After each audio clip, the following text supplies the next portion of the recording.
Hello વિદ્યાર્થી મિત્રો, મજામાં હશો? આજે આપણે ધોરણ 9 પ્રકરણ 2 કોમ્પ્યુટરનો ઇતિહાસ અને તેનો ક્રમિક વિકાસ. આપણે જાણીએ છીએ કે દરેક વસ્તુનો ઇતિહાસ હોય છે. શું હોય છે મિત્રો? ઇતિહાસ હોય છે, અને એનો સ્ટેપ બાય સ્ટેપ વિકાસ થયો હોય છે. અત્યારે જે આધુનિક વસ્તુ દેખાય છે યા તો દરેકમાં, આપણે માનવમાં પણ એવું જ હોય છે. એનો પણ ઇતિહાસ હતો અને ધીમે ધીમે અત્યારે આધુનિક દુનિયા આપણે જોઈ રહ્યા છીએ.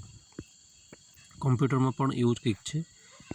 હવે કોમ્પ્યુટરની વાત કરીએ તો કોમ્પ્યુટરનું સૌપ્રથમ સાધન જે અબાક્સ નામનું છે, જે ગણતરી માટે જાણીતું પ્રથમ યંત્ર હતું. હવે તમને કદાચ ખબર હોય મિત્રો, તો આ યંત્ર જનરલી અમુક પ્રાથમિક શાળાઓમાં એવામાં વધારે જોવા મળે છે. મણકા ઊભા રહેલા હોય છે. આની પર એક ફ્રેમમાં તાર જોડેલો છે, 10 મણકા હોય છે.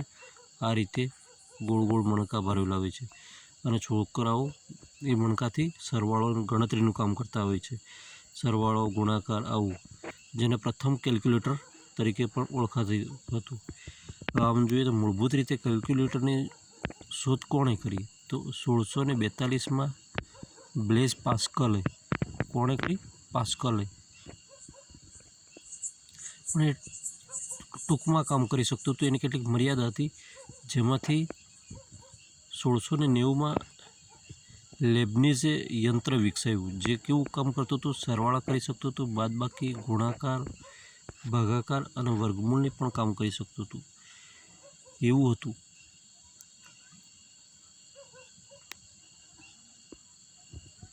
પણ તેમાં કોઈ ચેન્જ નહોતું કરી શકાતું, કોઈ સુધારા વધારા નહોતા કરી શકાતા મિત્રો.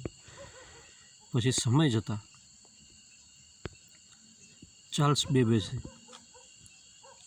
1822માં એક ડિફરન્સ એન્જિન એટલે કે એક એમણે મોડલ તૈયાર કર્યું.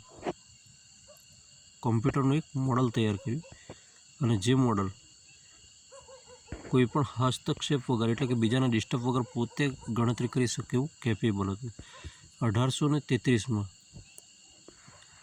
તેમણે એનાલિટિકલ એન્જિનની શોધ કરી, એટલે કે રચના કરી, જે આજના અદ્યતન કોમ્પ્યુટરનો પાયો નાખ્યો, અને જેના પરિણામે આજે ચાર્લ્સ બેબેજને કોમ્પ્યુટરના પિતા તરીકે ઓળખવામાં આવે છે. કોમ્પ્યુટરના પિતા કોણ છે મિત્રો? Charles Babbage. ઓકે, કોઈ બીજું નામ નહીં દેવાનું. હા, 1940ના સમયગાળામાં એના પછી જોન વાન ન્યુમાને એક કોડિંગ ભાષા લખવાની, એટલે કે સૂચનાઓને ભાષાના સંકેતમાં લખવાના, અને જેને આપણે કોડ કહીએ છીએ. ખબર છે? HTML છે ને આવા બધા અંદર ઘણા બધા કોડ.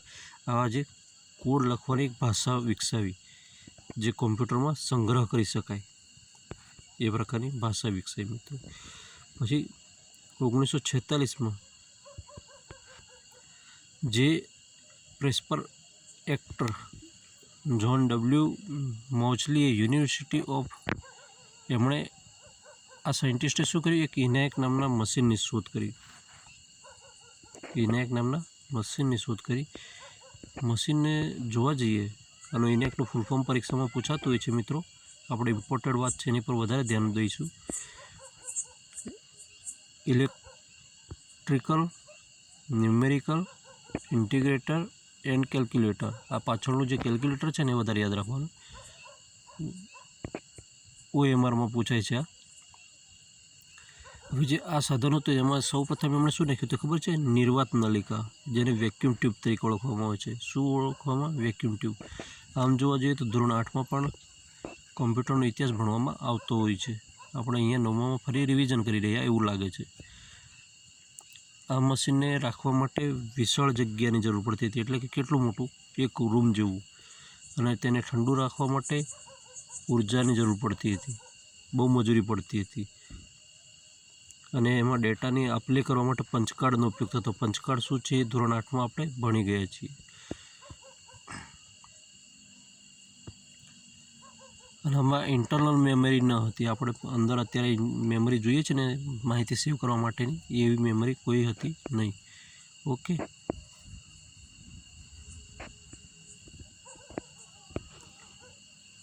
હવે જો કોમ્પ્યુટરની પેઢીઓ છે, આપણે ઇતિહાસની વાત કરીએ ને, કોમ્પ્યુટરની પેઢીઓ જોવા જઈએ તો 5 પડે છે મિત્રો, જે હાર્ડવેર આધારિત પેઢી અને સોફ્ટવેર આધારિત. અહીંયા આપણે કઈ ભણીશું મિત્રો?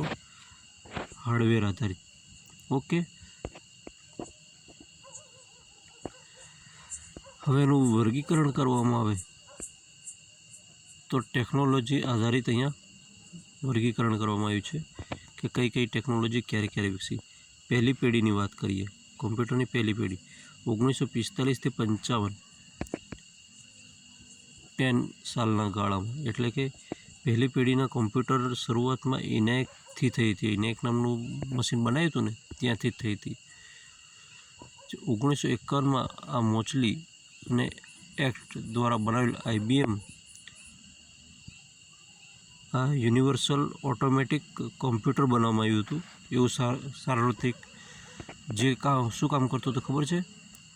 ધંધાકીય ડેટાની લેવડ દેવડ કરવા પોતે સમર્થ હતું. અને તેમાં શું વપરાતું હતું? વેક્યુમ ટ્યુબ, એટલે કે નિર્વાત નલિકા. યાદ રાખજો મિત્રો, મહત્ત્વની વાત એ છે કે પહેલી પેઢીમાં શાનો ઉપયોગ થતો હતો? તો વેક્યુમ ટ્યુબનો ઉપયોગ થતો હતો. આટલું વધારે યાદ રાખવાનું રહેશે. ઇમ્પોર્ટન્ટ વધારે પડતું એ છે. એમાં શું હતું કે પુષ્કળ પ્રમાણમાં ઉર્જાનો ઉપયોગ થતો હતો. ઇનપુટ આઉટપુટ ધીમા હતા અને ગરમી તથા એની જાળવણી રાખવાની સમસ્યા વધારે હતી. હવે નિર્વાત નલિકાની જિંદગી ઘણી ટૂંકી હોવાથી, એટલે કે હીટ મારી જાય એટલે ફેલ થઈ જાય મિત્રો, આ પ્રશ્ન થતો હતો. હવે નિર્વાત નલિકા શું છે એ જરા જોઈ લઈએ. કેવું હતું, કેવી કન્ડિશન હતી. આવો એક આખો મોટો રૂમ હતો મિત્રો. અને આપણને કદાચ ખબર હોય તો બાઇકના બલ્બ છે, ટોર્ચના બલ્બ છે, યા તો આ નવરાત્રિ પર પેલી સિરીજો લગાવવામાં આવે છે એ અંદર હોય છે, એ ટાઈપનું જ આવો ઇન્સ્ટ્રુમેન્ટ હતું. એવા નાના એ હતા. ઓકે, જેને અહીંયા 2 છેડા જોડતા હતા. કેવા? 2. જે આ સિસ્ટમ બેસાડવામાં આવું આખો એક મોટો રૂમ જોઈતો હતો. આખો મોટો રૂમ. એવા રૂમની જરૂર પડતી હતી. ત્યારે એ આખું કોમ્પ્યુટર અંદર સમાઈ શકતું હતું. ENIAC નામનું કોમ્પ્યુટર આખું વિશાળ કદનું હતું, એક રૂમમાં સમાઈ શકે તેવું. તેમાં આ પ્રકારની નલિકાઓ ઉપયોગમાં આવતી હતી. પછી સમય જતાં એમાં સંશોધન કરવામાં આવતા. પછી બીજી પેઢીના કોમ્પ્યુટરનો વિકાસ થયો. બીજી પેઢીમાં શું નાખવાનું ખબર છે મિત્રો? ટ્રાન્ઝિસ્ટરનો ઉપયોગ થયો. ઇમ્પોર્ટેડ છે, યાદ રાખજો. બીજી પેઢીમાં, પહેલી પેઢીમાં નિર્વાત નલિકા, ઓકે, બીજી પેઢીમાં ટ્રાન્ઝિસ્ટર. હવે ટ્રાન્ઝિસ્ટર એક નાના કદના અર્ધવાહક પદાર્થથી બનેલ ઘટક હતા. અને એટલે ગરમીની સમસ્યા થોડી ઓછી થઈ, કદ પણ નાનું થયું. જે કોમ્પ્યુટર હતું એનું કદ થોડું નાનું થયું, જે બીજી પેઢીનું કોમ્પ્યુટર તરીકે ઓળખવામાં આવે છે. આ ટ્રાન્ઝિસ્ટરો છે મિત્રો. આ ચિપ્સો છે ને, અહીંયા 4 બનાવી દીધી છે. અને કેટલી છે? 4 બનાવી છે ને, 4 છે અને 3 છે, 2 છે, જરૂરિયાત મુજબ રાખી છે. આ ચિપ્સો છે. ચિપ્સ એટલે આપણે બલ્બ સળગાવવાની પિન નહીં બેસાડતા સોકેટ બોર્ડમાં, એ રીતની ચિપ્સો આવે છે. એ અંદર એની પર બેસાડવાની આવે છે. ત્રીજી પેઢી છે. ત્રીજી પેઢીમાં મોસ્ટ ઇમ્પોર્ટન્ટ છે, એની અંદર IC આવ્યું, એટલે કે ઇન્ટિગ્રેટેડ સર્કિટ, જે ટ્રાન્ઝિસ્ટરને બદલે બેસાડવાનું. ટ્રાન્ઝિસ્ટરમાં કેટલા હતા? 1, 2, 3, 4 એટલી પિન હતી. જ્યારે આની અંદર ડેટાની લેવડ દેવડ 4માં થતી, એના કરતાં વધારવી છે, સ્પીડ વધારવી છે. શું કર્યું? જે પિનોની સંખ્યાથી વધારી દેવામાં આવી અને એક લાંબી હારમાળા બનાવી દેવામાં આવી મિત્રો. જે સિલિકોનની એક આખી ચિપ બનાવવામાં આવી, જે એવરેજ 1 ઇંચ પહોળી અને 8 ઇંચ લાંબી, એટલી મોટી ચિપ બેસાડવાની, જેને શું કહેવાય છે? IC કહેવામાં આવે છે. આપણને બધાને ખબર છે મિત્રો, માઇક છે, માઇક બોલતું બંધ થઈ જાય તો કહેવાય છે કે આની IC ઉડી ગઈ છે. એમ્પ્લીફાયરમાં, દરેક વસ્તુમાં. એટલે આ બધું શું છે? IC ઉડી જાય એટલે એક સર્કિટ હોય છે, જે સિલિકોનના એની પર બનેલી હોય છે. હવે જે આ છે એનો ઉપયોગ મોટે ભાગે ક્યાં થાય છે? તો એનો મોટે ભાગે ઉપયોગ કેપેસિટર છે, આવા અલગ અલગ ઇલેક્ટ્રિક સર્કિટ છે જ્યાં ઉપયોગ થતો હોય છે. આનાથી ફાયદો શું થાય?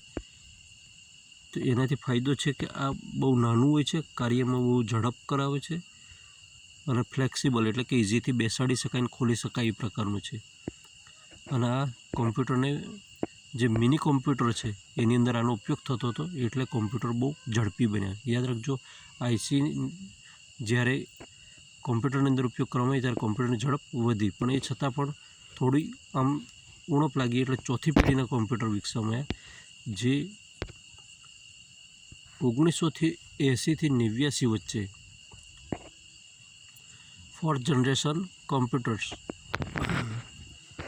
જેમાં આઈસીનો ઉપયોગ થતો હતો એને બંધ કરવામાં આવી અને એને સુધારા વધારા કરીને શું કરી, VLSI very large scale integration એટલે કે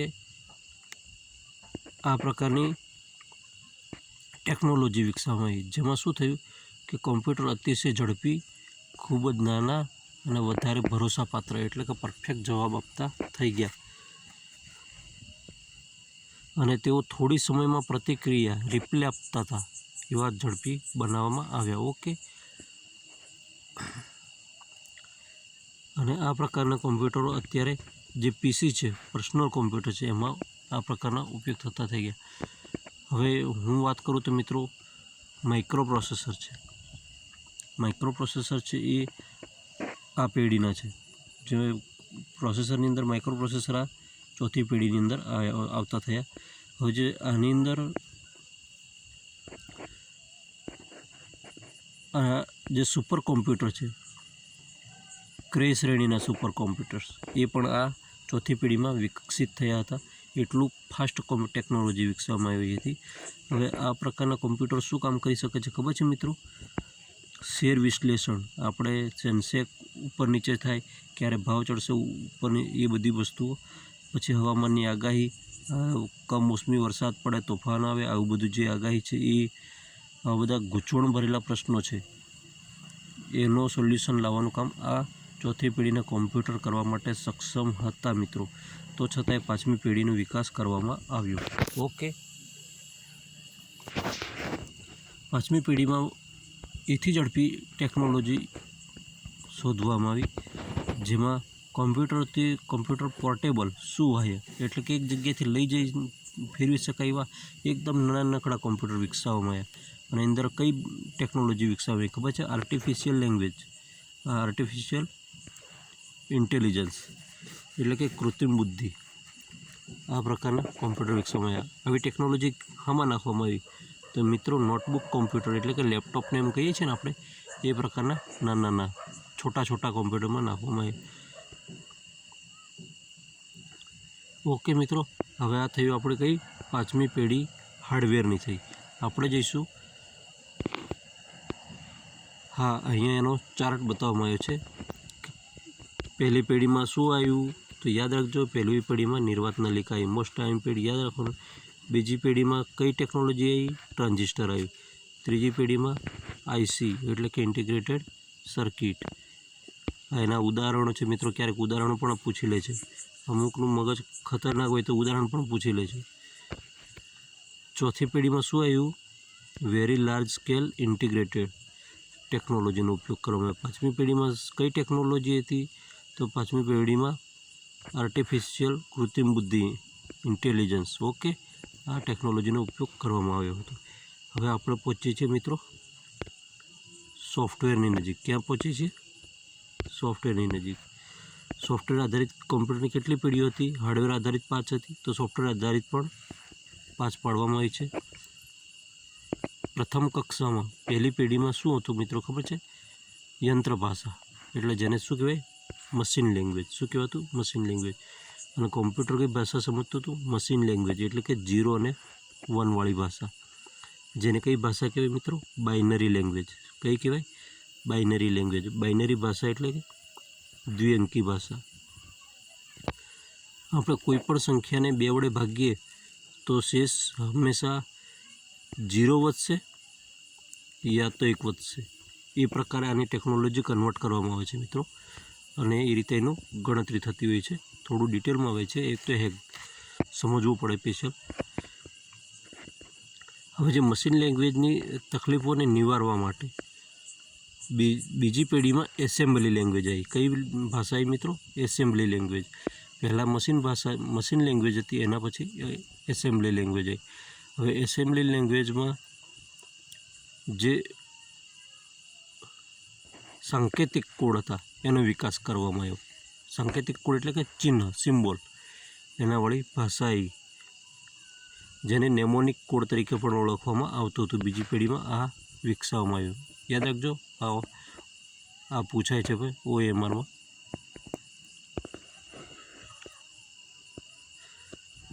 આવી ભાષા વિકસાઈ છતાં પણ વ્યક્તિને કંટાળો આવતો હતો કે નહીં, હજુ પણ કંઈ ટેકનોલોજી સારી વિકસાવવી જોઈએ અને આગળ વધવું જોઈએ. તેમણે આગળ વિકાસ કરવા માટે એથી પણ દોડ મારી અને ક્યાં ગયો માણસ? પહોંચી ગયો ત્રીજી પેઢીમાં. ત્રીજી પેઢીમાં શું કર્યું? એમણે હાયર લેવલ લેંગ્વેજનો વિકાસ કર્યો. હાયર લેવલ જે ભાષા હતી એ હાયર લેવલ ભાષામાં એણે અનુવાદ કરવા માટે પ્રોગ્રામો વિકસાવ્યા. પ્રોગ્રામો એટલે કે કયા? ટ્રાન્સલેટર. જેમ કે ટ્રાન્સલેટર કેવા હતા મિત્રો? તો તમને હું કહું તો ટ્રાન્સલેટર હતા એ કમ્પાઇલર. કેવું? કમ્પાઇલર, પછી ઇન્ટરપ્રિટર,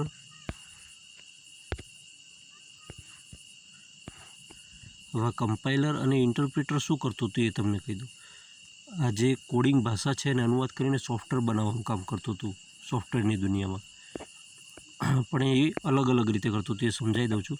એમણે એ ઉચ્ચ કક્ષાની જે ભાષામાં ફેરવવાનું કામ કર્યું એ સી લેંગ્વેજ છે, કોબોલ છે, જાવા છે, આવી પ્રકારની ભાષાઓને કન્વર્ટ કરવાનું કામ કરો. આ ભાષાઓ શાના ઉદાહરણ છે?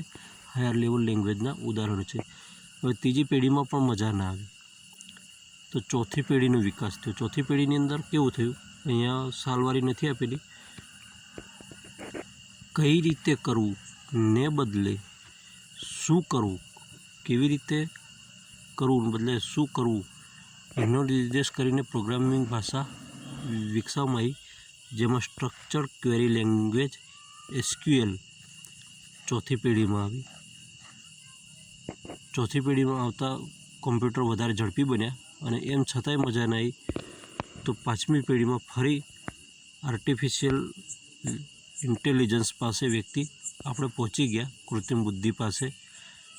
ઓકે, જે એક પ્રકારના કોમ્પ્યુટર્સ હતા એ કયું કામ કરતા હતા ખબર છે મિત્રો? રોબોટ જેવું કામ. કેવું કરતા હતા? કે જેને મનુષ્યની જેમ શીખવું, સમસ્યાનો ઉકેલ લાવવો, આવું બધું કામ જાતે કરતા થઈ ગયા મિત્રો પાંચમી પેઢીમાં. એટલે આપણે રોબોટ બનાવી શકીએ છીએ. ઓકે, હવે સોફ્ટવેર છે. સોફ્ટવેરના પ્રકાર છે, ટાઈપ્સ ઓફ સોફ્ટવેર. સોફ્ટવેરના પ્રકાર મુખ્યત્વે જોવા જઈએ તો બે છે મિત્રો. એક છે સિસ્ટમ સોફ્ટવેર, બીજું છે એપ્લિકેશન સોફ્ટવેર. હવે સિસ્ટમ સોફ્ટવેરમાં જો ઉદાહરણ લેવા જાઉં તો એન્ડ્રોઈડ છે, પછી વિન્ડોઝ છે,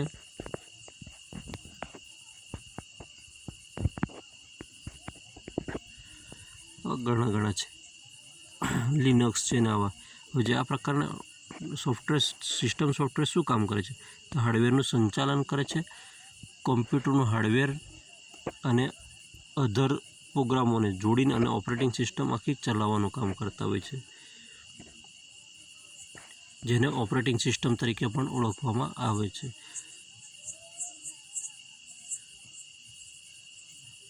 હવે કેટલાક જે સોફ્ટવેર હોય છે એ ટ્રાન્સલેટર પ્રોગ્રામ તરીકે પણ કામ કરતા હોય છે. એ સોફ્ટવેર બનાવવામાં મદદ કરતા હોય છે મિત્રો. હવે વાત આવી આપણી કમ્પાઇલરની અને ઇન્ટરપ્રેટરની. ક્યારનું સમજાવવાનું થયું હતું કમ્પાઇલર શું છે અને ઇન્ટરપ્રેટર શું છે. કમ્પાઇલર એ જે પ્રોગ્રામ હોય છે એને આખોને કન્વર્ટ કરવાનું કામ કરે છે, જ્યારે ઇન્ટરપ્રેટર છે એક પછી એક લીટીનું કન્વર્ટ કરે છે. જ્યારે આ કમ્પાઇલર છે આખા પ્રોગ્રામને કન્વર્ટ કરી નાખે છે. બંનેમાં થોડું એટલું છે, બંને ટ્રાન્સલેટર, પણ કયો ઉપયોગ કરવો એ વ્યક્તિ પર ડિપેન્ડ હોય છે. અને જેનાથી સોફ્ટવેર બનાવી શકાય. હવે જે એપ્લિકેશન સોફ્ટવેર છે, એપ્લિકેશન આપણે જનરલી એપ્સ એવું કહેતા હોઈએ છીએ. એપ્લિકેશન સોફ્ટવેર છે અલગ અલગ છૂટાછવાયા ટુકડા ઓપરેટિંગ સિસ્ટમ નાખ્યા પછી પાછળથી નાખી શકાતા પ્રોગ્રામના નામ છે. હવે એમાં જોવા જઈએ તો એપ્લિકેશન સોફ્ટવેર તો આપણે માઇક્રોસોફ્ટ ઓફિસ છે, વિન્ડોઝના વાત કરું તો એડોબ ફોટોશોપ છે, આ બધા છે એ અલગ અલગ હોય છે. હવે આપણે આવ્યા છીએ પ્રચલિત કોમ્પ્યુટર, પોપ્યુલર કોમ્પ્યુટર્સ. આ શું છે મિત્રો? કોમ્પ્યુટરના પ્રકાર છે. આપણે ભણવા જઈ રહ્યા છીએ કોમ્પ્યુટરના પ્રકાર. ઓકે, અહીં સુધી આપણે 0 થી 1 ભાષાવાળું બધું મગજમાં નાખ્યું, બરાબર. હવે આપણે જઈશું હાર્ડવેર પર, એટલે કે કેવા કેવા કોમ્પ્યુટરો બન્યા ધીમે ધીમે એની પર જઈશું. હવે જેમાં 0 થી 1ની શ્રેણીનો ઉપયોગ થતો હતો એ પ્રકારના કોમ્પ્યુટર કેવા હતા? તો એ પ્રકારના કોમ્પ્યુટર ડિજિટલ કોમ્પ્યુટર કહેવાતા. કેવા? ડિજિટલ. અને જે કંપ વોલ્ટેજના કંપ વિસ્તાર જેવું કરંટ, એટલે એની આવૃત્તિ જેવું ડેટાની લેવડ દેવડ કરતા હતા એ પ્રકારના કોમ્પ્યુટર કેવા હતા? Analog computer. જેમાં મિત્રો તમે કદાચ દેખ્યું એ ઘણા પિક્ચરોમાં દર્દી બીમાર હોઈને મરી જવાનું હોય તો આવું થતું હોય છે, ખબર છે? આમ આખું આમ થતું હોય છે, બસ પેલું સ્ટોપ થઈ જાય. આ પ્રકારનું આ કંપન દર્શાવે છે એ છે. અને આ બંનેનું મિશ્રણ કરીને એક હાઇબ્રિડ કોમ્પ્યુટર પણ વિકસાવવામાં આવ્યો. પછી વાત આવે છે પર્સનલ કોમ્પ્યુટર, એટલે કે અંગત કોમ્પ્યુટર. ઓકે, જે આપણે ઘરે ઉપયોગ કરીએ છીએ તે. આપણને બધાને ખબર છે આ મોનિટર છે, આ CPU છે, આ માઉસ છે, આ કીબોર્ડ છે. આટલી 4 મૂળભૂત વસ્તુઓ ભેગી થાય તો જેને શું કહેવાય? કોમ્પ્યુટર કહેવાય. નહીં તો આ બધા કોમ્પ્યુટરના અલગ અલગ ભાગ છે, અલગ અલગ ડિવાઇસ છે. ઓકે, જેને મિનિમમ જરૂરિયાત માટે આટલું 4 જરૂરી છે. હવે આ જે કોમ્પ્યુટર હતા એ કિંમતમાં પરવડે એવા, એટલે કે ઘરે આપણે વ્યક્તિ લાવી શકે અને ઉપયોગ કરી શકે. ગેમ રમવી છે, ગમે તે ઘરનું કામ કે ગમે તે એ કરવું છે, ઓફિસના કામમાં પણ ઉપયોગી થાય એવા છે. પછી લેપટોપ. હવે જે લેપટોપ હતા એ પાતળી સ્ક્રીનવાળા હતા. હળવેથી સહેલાઈથી ગમે ત્યાં ફેરવી શકાય તેવા, સુવાહ્ય એટલે કે ઊંચા નીચે કરી શકાય એવા. અને કદમાં નાના હોવાને કારણે તેને નોટબુક કોમ્પ્યુટર તરીકે પણ ઓળખવામાં આવે છે. તે બેટરી દ્વારા કામ કરે છે મિત્રો. આપણે ફોનમાં બેટરી ચાર્જ કરીએ છીએ ને એ જ રીતે. હવે એમાં પણ સ્ક્રીન હોય છે, કીબોર્ડ હોય છે અને નિર્દેશ કરવા માટે એક એકમ એટલે કે માઉસ પેડ, ટચ પેડ હોય છે, જેનાથી આપણે કામ કરી શકીએ છીએ. ઓકે, અને લેપટોપ જેવી જ નાની પાતળી આવૃત્તિને અલ્ટ્રાબુક પણ કહેવામાં આવે છે. અલ્ટ્રાબુક ખૂબ નાનું અને વજનમાં ઓછું હોય છે. ઉદાહરણ તમારે જોવું હોય તો અલ્ટ્રાબુકનું જોઈ શકો છો. આ આપણું મિત્રો લેપટોપ છે. અલ્ટ્રાબુક એ આ થોડું જાડું દેખાય છે, અલ્ટ્રાબુક એકદમ પાતળી સ્ક્રીન દેખાય છે. આ દેખાય છે ને? એ પ્રકારના હોય તો લેપટોપ જ હોય છે, પણ બહુ માઇક્રો ટેકનોલોજીથી વિકસાવેલા હોય છે. પછી વાત આવે છે હેન્ડ હેલ્ડ કોમ્પ્યુટર, એટલે કે હાથમાં રહી શકે તેવા કોમ્પ્યુટર. આપણને કદાચ ખબર હોય મિત્રો કે કેટલાક ફોન ટેકનોલોજીના વર્ઝન આવ્યા હતા જેમાં કીપેડ સાથે આવતા હતા. આપણે ખોલીએ અને સીધું સામે એન્ડ્રોઈડ સ્ક્રીન હોય, અહીંયાથી આપણે ટાઈપ કરી શકતા હતા. એવી ટેકનોલોજી આવી હતી. બસ એ જ વસ્તુ છે, જેને પર્સનલ ડિજિટલ આસિસ્ટન્ટ તરીકે પણ ઓળખવામાં આવે છે. ઓકે, જે હેન્ડ હેલ્ડ કોમ્પ્યુટર તરીકે એ થયા. ઓકે, હવે જે આમાં કેવું હતું, સ્ક્રીન પર જે લખેલી માહિતી હોય છે, અંદર લખવાની હોય એ આપણે સામાન્ય રીતે લખી શકતા હતા. અંદર લખવાનું એ કીપેડનો ઉપયોગ કરીને લખી શકતા હતા.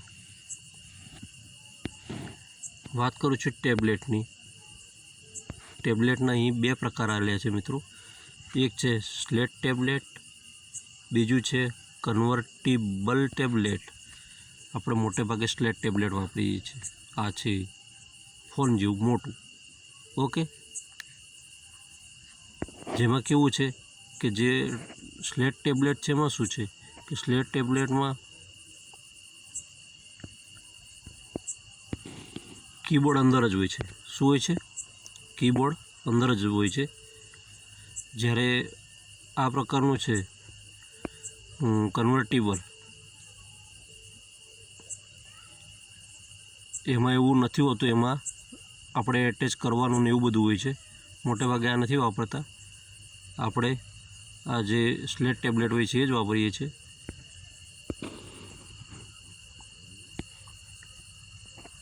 હવે છે વેરેબલ કોમ્પ્યુટર. આ અદ્યતન પ્રકાર છે કોમ્પ્યુટર ટેકનોલોજીનો અને સારો આવિષ્કાર છે મિત્રો. કોમ્પ્યુટર નાનું બનાવતા આપણે કેટલું નાનું બનાવી દીધું મિત્રો, ખબર છે? વેરેબલ કોમ્પ્યુટર એટલે કે બંગડી, કંકણ છે, બ્રેસલેટ, એની અંદર આવી જાય એટલું નાનું કોમ્પ્યુટર. લટકણીઓ એટલે કે છોકરીઓના બુટ્ટા છે એની અંદર આવી જાય એટલું. ચશ્મા એટલે કે ગૂગલ્સમાં તમે ડિસ્પ્લે દેખી શકો ને ડેટાની લેવડ દેવડ કરી શકો. અંગૂઠી એટલે કે વીટીમાં પણ આવી જાય એટલું નાનું કોમ્પ્યુટર વિકસાવવામાં આવ્યું મિત્રો. આ કોમ્પ્યુટરનો ઉપયોગ મોટે ભાગે હામાં થતો તો ખબર છે? જાસૂસીમાં. ત્યાં જ આવો પ્રકારના કોમ્પ્યુટર વપરાય છે.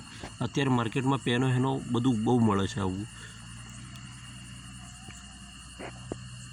હવે જે આ પ્રકારના કોમ્પ્યુટરો હતા એને આપણે એક્ટિવ કરીને પછી આપણે બ્લૂટૂથ યુઝ કરીએ છીએ ને એ રીતે પછી ગોઠવવા પડતા હોય છે. એની કેટલીક મર્યાદા તો હોય છે પણ કામ તો ઇઝીલી કરી આપતા હોય છે. હવે આનો ઉપયોગ શું હતો? તો આનો મોટે ભાગે ઉપયોગ વ્યક્તિના શરીર ઉપર આની ચિપ્સ લગાડી દેવામાં આવતી હતી. નાના નાના પ્રોગ્રામ એ કરીને, એટલે કોઈ પ્રાણી છે, માની લો સિંહ છે, તો સિંહ કેટલા ક્યાં ફરે છે, કેટલા જીવે છે કે શું કરે છે, એને હલનચલન ચિપ્સ બેસાડી દેવામાં આવે એટલે ખબર પડી જશે કે આ શું કરે છે અને કઈ દિશામાં છે. એ બધો આના આધારે ખબર પડી શકતી હતી જે ચિપ્સ છે એના આધારે. એટલે ઓલરેડી આ વેરેબલ જે આ પ્રકારના કોમ્પ્યુટર છે બેસાડીને એનું જાસૂસી કરી શકાતી હતી.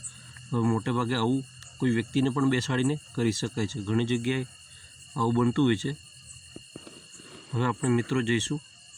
હા, આ જે પ્રશ્નો છે સ્વાધ્યાયના આ બધા છે, આમાં આપણે મજૂરી કરવાની કોઈ જરૂર નથી મિત્રો.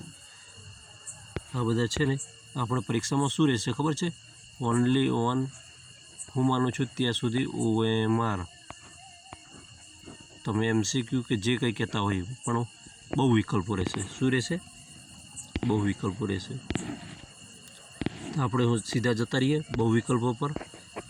ને પહેલો છે નીચેનામાંથી પૂર્ણ અદ્યતન કોમ્પ્યુટરના પિતા તરીકે ઓળખાય છે? Charles Babbage. ઓકે. બીજું છે, બીજામાં નીચેનામાંથી વિનાયકનું પૂર્ણ સ્વરૂપ શું છે? તો આપણે ક્યારનું દેખ્યું હતું, electrical, numerical, integrated and calculator એટલે કે બી.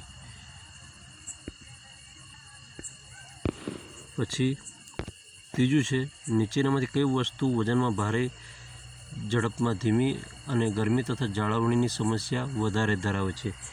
ટ્રાન્ઝિસ્ટર ધરાવે છે કે કોણ ધરાવે છે? તો કે ના, વેક્યુમ ટ્યુબ. વેક્યુમ ટ્યુબની મજૂરી વધારે કરવી પડતી, જેને નિર્વાત નલિકા તરીકે પણ આપણે ઓળખતા હતા.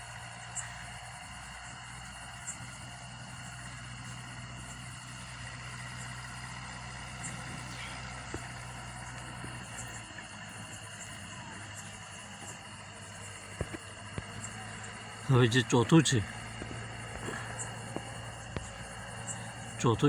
કયું છે કે જે ત્રીજી પેઢીના કોમ્પ્યુટરમાં નીચેની કઈ ટેકનોલોજી આવી? IC એટલે કે ઇન્ટિગ્રેટેડ સર્કિટ.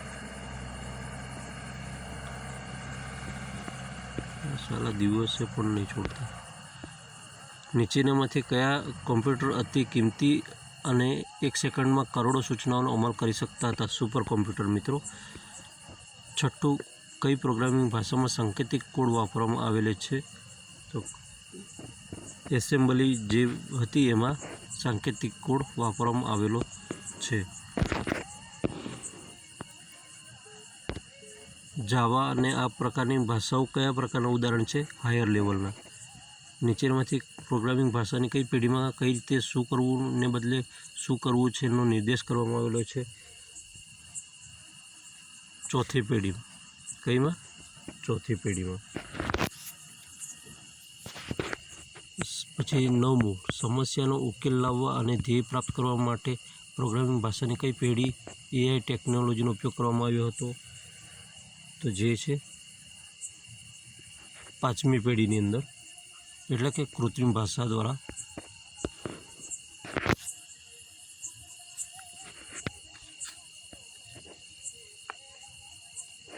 પછી જે 10મું છે, 10માની અંદર શું છે કે ઓપરેટિંગ સિસ્ટમ એ કયા પ્રકારનો સોફ્ટવેર છે? તો ઓપરેટિંગ સિસ્ટમ એ એપ્લિકેશનનું તો નથી.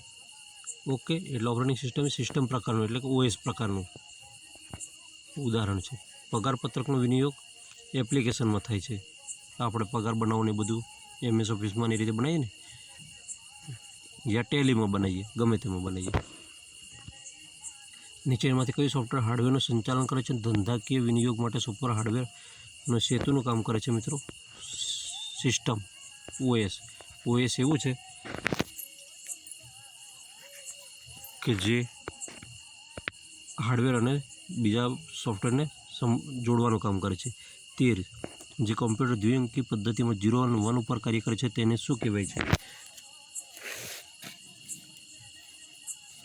તો તે કોમ્પ્યુટરને આપણે ડિજિટલ કોમ્પ્યુટર કહીશું. કેવા કહીશું? Digital computer. એનાલોગ કોમ્પ્યુટર તો પેલા કંપનવાળા છે મિત્રો. 14મું છે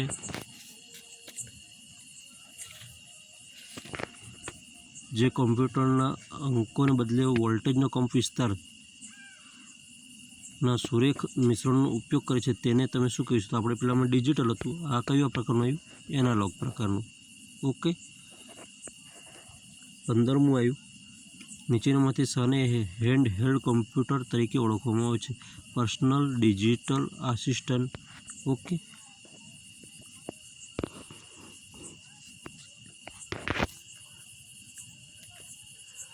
હવે હું માનું છું ત્યાં સુધી મિત્રો પાઠમાં તમને ખબર પડી હશે, વિડીયો ગમ્યો હશે. વિડીયો ગમ્યો હોય તો આપણા વિડીયોને લાઈક કરવાનું નહીં ભૂલતા અને સબસ્ક્રાઈબ કરવાનું નહીં ભૂલતા. આપણી ચેનલનું નામ છે મહેશ કોમ્પ્યુટર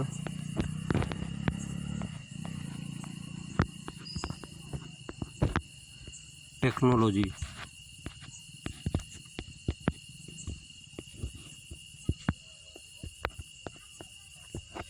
જેને સબસ્ક્રાઈબ કરવાનું અવશ્ય નહીં ચૂકતા. મળીશું નેક્સ્ટ વિડીયોમાં. ત્યાં સુધી રજા માંગુ છું મિત્રો. બાય.